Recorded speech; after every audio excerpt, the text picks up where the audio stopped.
आदाब, मैं हूं मुमताज़ आलम रिजवी और इस वक्त मैं मौजूद हूं जेडीयू के एमएलसी और मिल्लत की मजबूत आवाज़ जनाब खालिद अनवर साहब से। उनसे मैं बात करूंगा 2024 के चुनाव को लेकर के, और इसी दौरान हम बात इस पर भी करेंगे कि आखिर ये जो 5 रियासतों में चुनाव हो रहा है इसका 2024 पर क्या असर पड़ेगा। अभी हम बात करेंगे इंडिया, आप देख रहे हैं कि एक मजबूत तंजीम बन के, गठबंधन बन के उभरा, लेकिन जैसे ही 5 रियासतों में चुनाव आया ऐसा लग रहा है जैसे इंडिया बिखर सा गया है और वो 2024 तक कायम नहीं रहेगा। ऐसा क्यों हो गया? देखिए, जनता दल यूनाइटेड के लीडर और समाजवादी नेता नीतीश कुमार जी ने इसका आगाज़ किया था जी। और उस वक्त लग रहा था कि जैसे ये फिजिबल नहीं है, नहीं होगा, लेकिन बहुत मेहनत की नीतीश कुमार जी ने, सब लोगों से मुलाकातें हुई और एक इसकी शक्ल बनी। और सही बात यह है कि इंडिया गठबंधन जो नीतीश कुमार जी की इनिशिएटिव पे बना है और तकरीबन 28 सियासी पार्टियां इसके अंदर, इस गठबंधन का ये असर था कि कर्नाटका के लोगों ने भारतीय जनता पार्टी को रिजेक्ट किया और आज भी देश की उम्मीद इस गठबंधन के साथ है, इस इत्तेहाद के साथ है। और मुझे लगता है कि ये इत्तेहाद भारतीय जनता पार्टी की नीतियों से इस देश को मुक्ति दिलाने में कामयाब होगा और बहुत मजबूती के साथ कामयाब होगा। ये बातें जो आ रही है कि 5 रियासतों का इलेक्शन है, यहाँ इंडिया गठबंधन का वो इत्तेहाद नज़र नहीं आ रहा है, ये बातें कई बार की जा चुकी हैं कि ये गठबंधन, ये जो इत्तेहाद है, इंडिया अलायंस है, ये अलायंस नेशनल पॉलिटिक्स के लिए हुआ है और नेशनल लेवल पे भारतीय जनता पार्टी ने जिस तरह देश को बर्बाद किया है, नौजवानों को बेरोज़गार किया है, किसानों को हरासा किया है और पूरे मुल्क में एक अफरा तफरी मचाई है, उससे कैसे देश को निजात दिलाई जाए। हम अगर रीजनल पॉलिटिक्स में पढ़ेंगे कि पंजाब में क्या होगा आम आदमी पार्टी के साथ, तेलंगाना में क्या होगा केसीआर के साथ, या मध्य प्रदेश में क्या होगा कांग्रेस के साथ, या बंगाल में क्या होगा ममता दीदी के साथ, तो रीजनल पॉलिटिक्स को अगर इससे जोड़ेंगे तो मामला बहुत तूल पकड़ता जाएगा। इसीलिए पहले दिन ये तय हुआ कि हम लोग जो इलाकाई सियासत है, रीजनल सियासत है, उसको इसमें नहीं लाएंगे, हम नेशनल पॉलिटिक्स। ये बिल्कुल सही आप कह रहे हैं कि नेशनल पॉलिटिक्स को लाया जाए, लेकिन स्टेट्स को या स्टेट पॉलिटिक्स को नज़रअंदाज नहीं कर सकते, क्योंकि अगर स्टेट में कामयाब होंगे तो आपकी राज्यसभा जो है, वो जो हमारा राज्यसभा है, वहाँ भी बहुत वो मजबूत होगी। अगर मान लीजिए 24 में सरकार इंडिया की बन जाती है लेकिन राज्यसभा में बीजेपी ज़्यादा आ जाती है, वहाँ पे अक्सरियत में आ जाती है, तो ये नुकसान होगा। दूसरा ये कि 24 बिल्कुल करीब है, लोगों के अंदर ये लग रहा है कि ये तो आपस में लड़ रहे हैं, तो नीतीश कुमार क्या इस मामले में कोई मुदाखलत कर रहे हैं या बातचीत कर रहे हैं कि ये बिखरने न पाए? देखिए, नीतीश कुमार जी का ड्रीम प्रोजेक्ट है ये, और नीतीश कुमार जी चाहते हैं कि इंडिया अलायंस मजबूत हो, लेकिन इसके साथ साथ हम कांग्रेस पार्टी को मजबूत करने के लिए अलायंस नहीं बनाए, हम इंडिया को मजबूत करने के लिए, देश के लोगों को मजबूत करने के लिए अलायंस बनाए। अगर किसी को ये गलत फहमी है कि ये 28 पार्टियां यानी 27 पार्टियां मिलकर के कांग्रेस को मजबूत करेंगी, तो ये सही नहीं। हम देश के लिए जमा हुए हैं, देश को मजबूत करेंगे।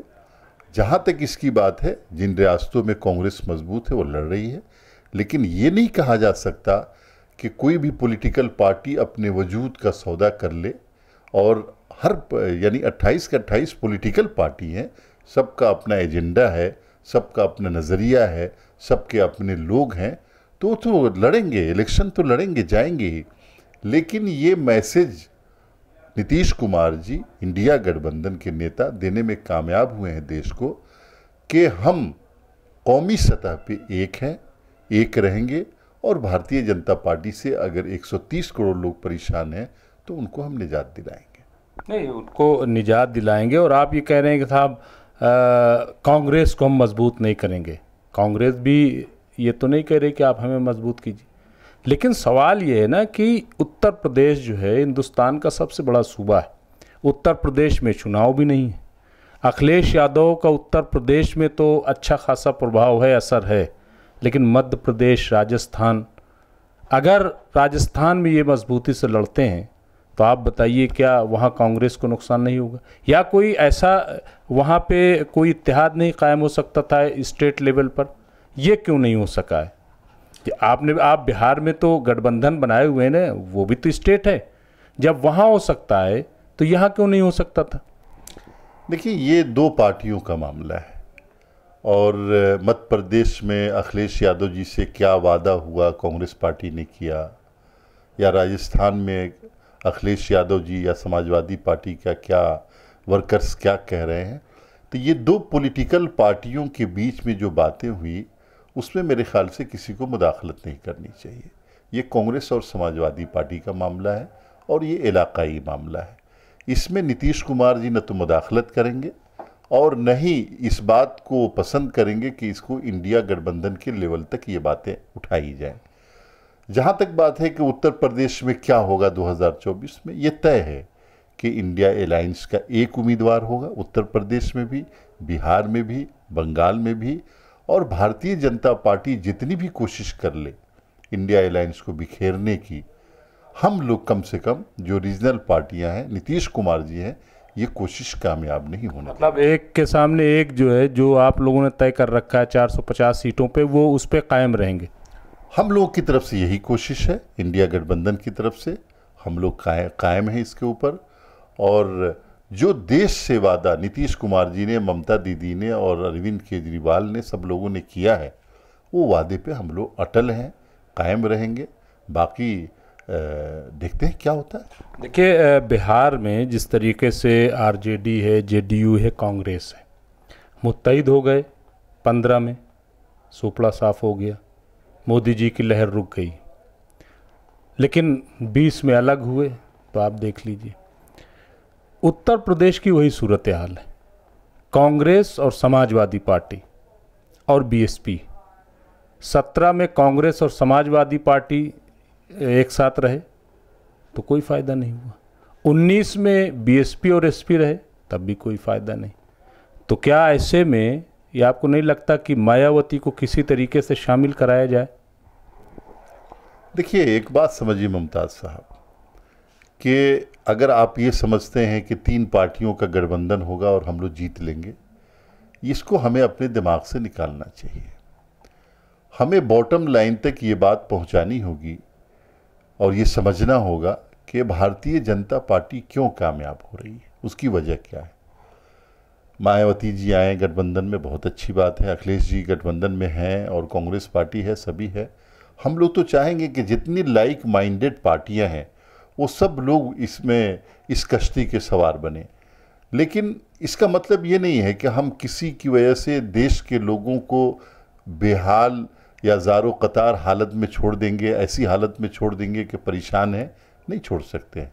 और आप यकीन जानिए कि जो जातिगत गणना हुआ है और जिस तरह से बैकवर्ड, अति पिछड़ा, दलितों पे भारतीय जनता पार्टी ने जुल्म किया, उसको हम लोग समझाने में कामयाब हुए। लेकिन वो तो बीजेपी ये कह रही है कि साहब इन्होंने तो बंटवारा कर दिया, सबको अलग अलग कर दिया। हम तो सबको एक प्लेटफॉर्म पे लाए थे और इन्होंने सबको बिल्कुल अलग अलग कर दिया। नहीं, हम लोग कौन होते हैं अलग करने वाले? ये तो आपकी विचारधारा ने अलग किया है। आपने दलित को दलित बनाया, आपने शूद्र को शूद्र बनाया। मैं इस बहस में पढ़ना नहीं चाहता हूँ और न मेरा ये टॉपिक है, लेकिन मैं ये ज़रूर जानता हूँ कि आपने बैकवर्ड, ईबीसी यानी अति पिछड़ा, दलित और ट्राइबल्स के साथ जुल्म किया है और इन लोगों को साथ, इन वर्गों के साथ शुरू से जुल्म होता रहा है। आपने उत्तर प्रदेश में कितने मजालिम किए हैं, आपने राजस्थान में कैसे शूद्रों के साथ जुल्म किया है। तो हम लोग इसको पहुंचाने में कामयाब हो गए हैं कि ये भारतीय जनता पार्टी की नीतियां एक मर्तबा फिर इंसानों को बांट रही है, इंसानों से इंसानों पर जुल्म करा रही है। अगर इससे निजात चाहते हैं तो सभी बैकवर्ड्स को सभी दलित को, सभी अति पिछड़ा को मुत्तहिद होकर के इसके खिलाफ खड़ा होना पड़ेगा और हम लोग इसमें कामयाब। जाति जनगणना का बड़ा ढिंढोरा आप लोग पीट रहे हैं, तो क्या फ़ायदा हुआ? आपने किया, आपकी स्टेट में क्या क्या बेनिफिट हो गया? क्या कोई मंसूबा बना या कोई अमली इकदाम शुरू किया आप लोगों ने? देखिए, अभी विंटर सेशन है, शीतकालीन सत्र है, अभी तो जातिगत गणना आया है, इसके बाद इकोनॉमिक सर्वे हम लोग लेके आ रहे हैं इस सेशन में कि किस कम्युनिटी की क्या हालत है, किसके पास कितनी ज़मीन है, किसके पास कितनी दौलत है। अगर किसी कम्युनिटी की आबादी 2% है, अब पता चला कि रियासत की जो दौलत है उस पर 48% उसका कब्जा है, तो ये तो ठीक नहीं है। हमें तो इस पर भी नज़र रखनी पड़ेगी ना। तो अभी इकोनॉमिकल सर्वे आ रहा है और सर्वे आने के बाद हम लोग, हमारी सरकार ये डिसीज़न लेगी कि कैसे लोगों के साथ इंसाफ हो और बहुत अच्छे अच्छे फैसले होंगे जो पूरे हिंदुस्तान के लिए, पूरे भारत के लिए वो फैसले आइडियल बनेंगे। लेकिन उसका इंतज़ार करना पड़ेगा 2-1 महीना बस।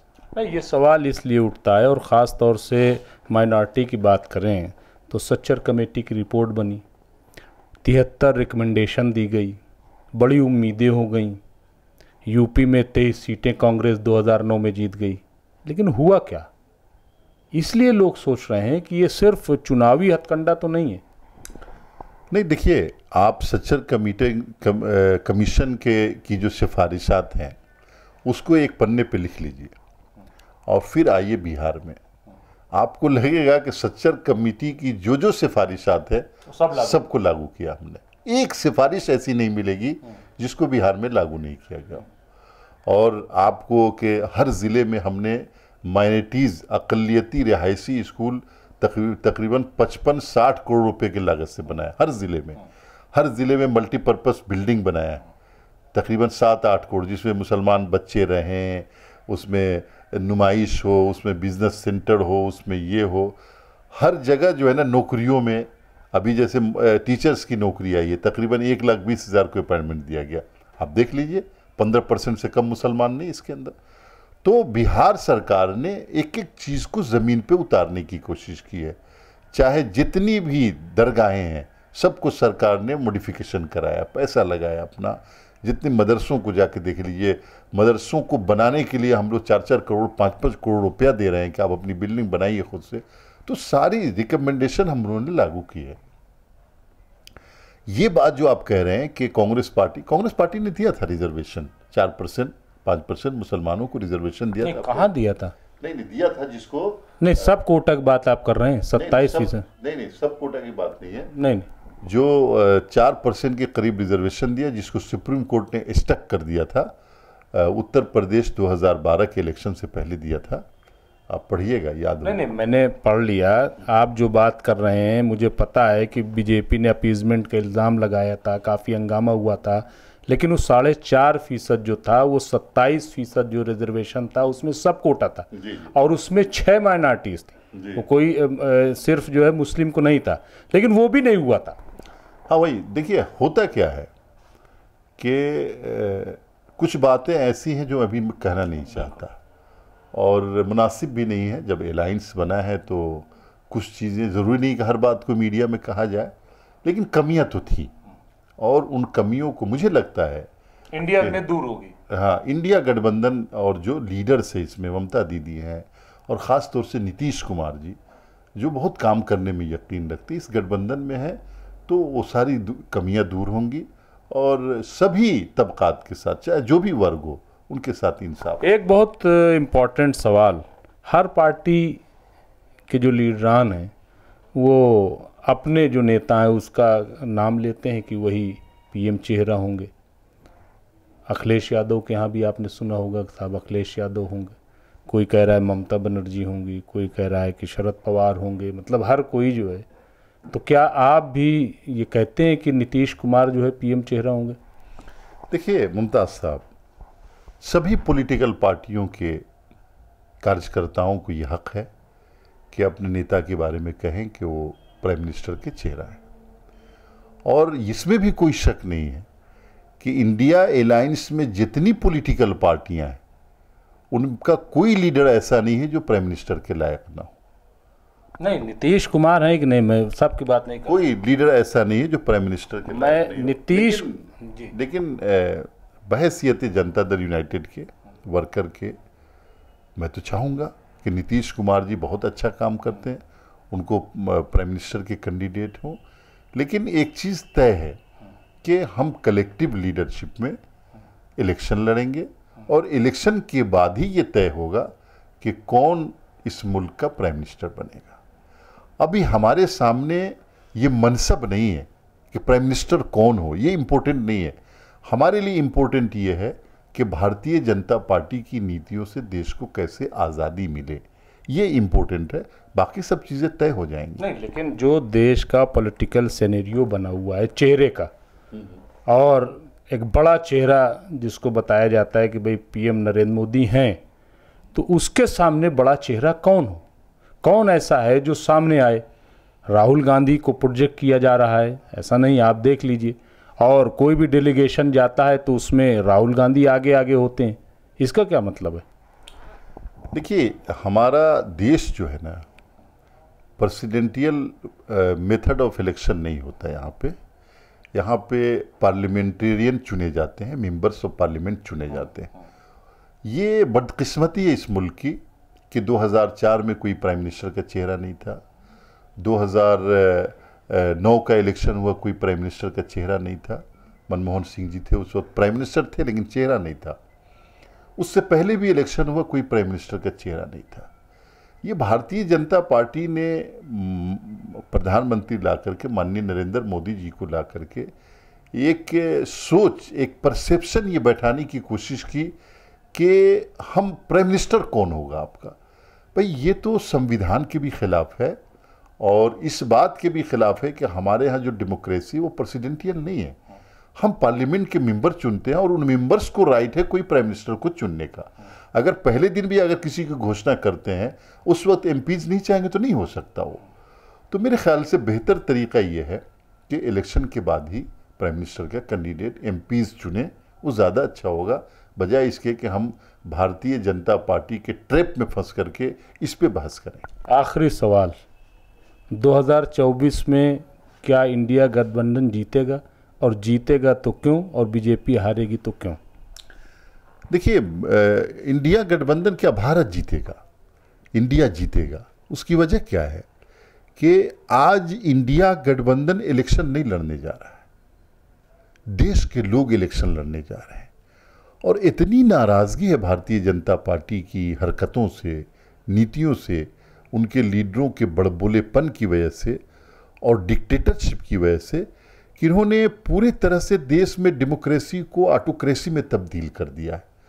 और कोई भी फैसला ये ऐसे ले रहे हैं कि लगता नहीं कि ये मुल्क डेमोक्रेटिक कंट्री है। आप बड़े बड़े फैसले एक आदमी बैठ के ले लेता है, दो आदमी बैठ के ले लेता है, न कैबिनेट की कोई ज़रूरत पड़ती है, न पार्लियामेंट की ज़रूरत है, और न डायरेक्ट डेमोक्रेसी में लोगों की कोई ज़रूरत है। कोई ज़रूरत नहीं महसूस कर रहे हैं। इस मुल्क की जो आत्मा है उसमें लोकतंत्र बसता है। अगर आप लोकतंत्र की इस तरह से हत्या करेंगे कि जो मन में आर्जी है, आपको अग्निवीर लाना है, आपने अकेले फैसला कर लिया, आपको नोट बंद करना है, आपने अकेले फैसला कर लिया। यानी आप देखते जाइए कि किस तरह से लोग फैसले कर रहे हैं, बड़े बड़े फैसले। जीएसटी लाना है, उसको पार्लियामेंट में लेके आया, लेकिन फैसला तो खुद ही किया। तो बड़े बड़े फैसले इन्होंने अकेले किए। डिक्टेटर, लगता ही नहीं कि इस मुल्क में डेमोक्रेसी है। तो जो पब्लिक है वो समझ रही है कि भाई ये तो अच्छे लोग नहीं हैं, तो जो मन में आ रहा कर रहे हैं। इसकी वजह से मुझे लगता है कि भारत के लोग भारतीय जनता पार्टी को रिजेक्ट करेंगे, और मुझे लगता है कि 2024 में भारतीय जनता पार्टी 100 सीट भी लाए तो बहुत बड़ी बात होगी। बहुत बहुत शुक्रिया। बहुत शुक्रिया मुमताज़ साहब। तो ये थे खालिद अनवर साहब, जेडीयू के एमएलसी। उन्होंने कहा कि 2024 में भारत की जनता भारतीय जनता पार्टी को हराएगी। बहरहाल ये तो वक्त बताएगा। अभी फ़िलहाल सबकी नज़र है कि 5 रियासतों में जो चुनाव हो रहे हैं उसका नतीजा क्या होगा। हम आपको अपडेट करते रहेंगे। देखते रहिए एमएमसी न्यूज़ इंडिया। शुक्रिया।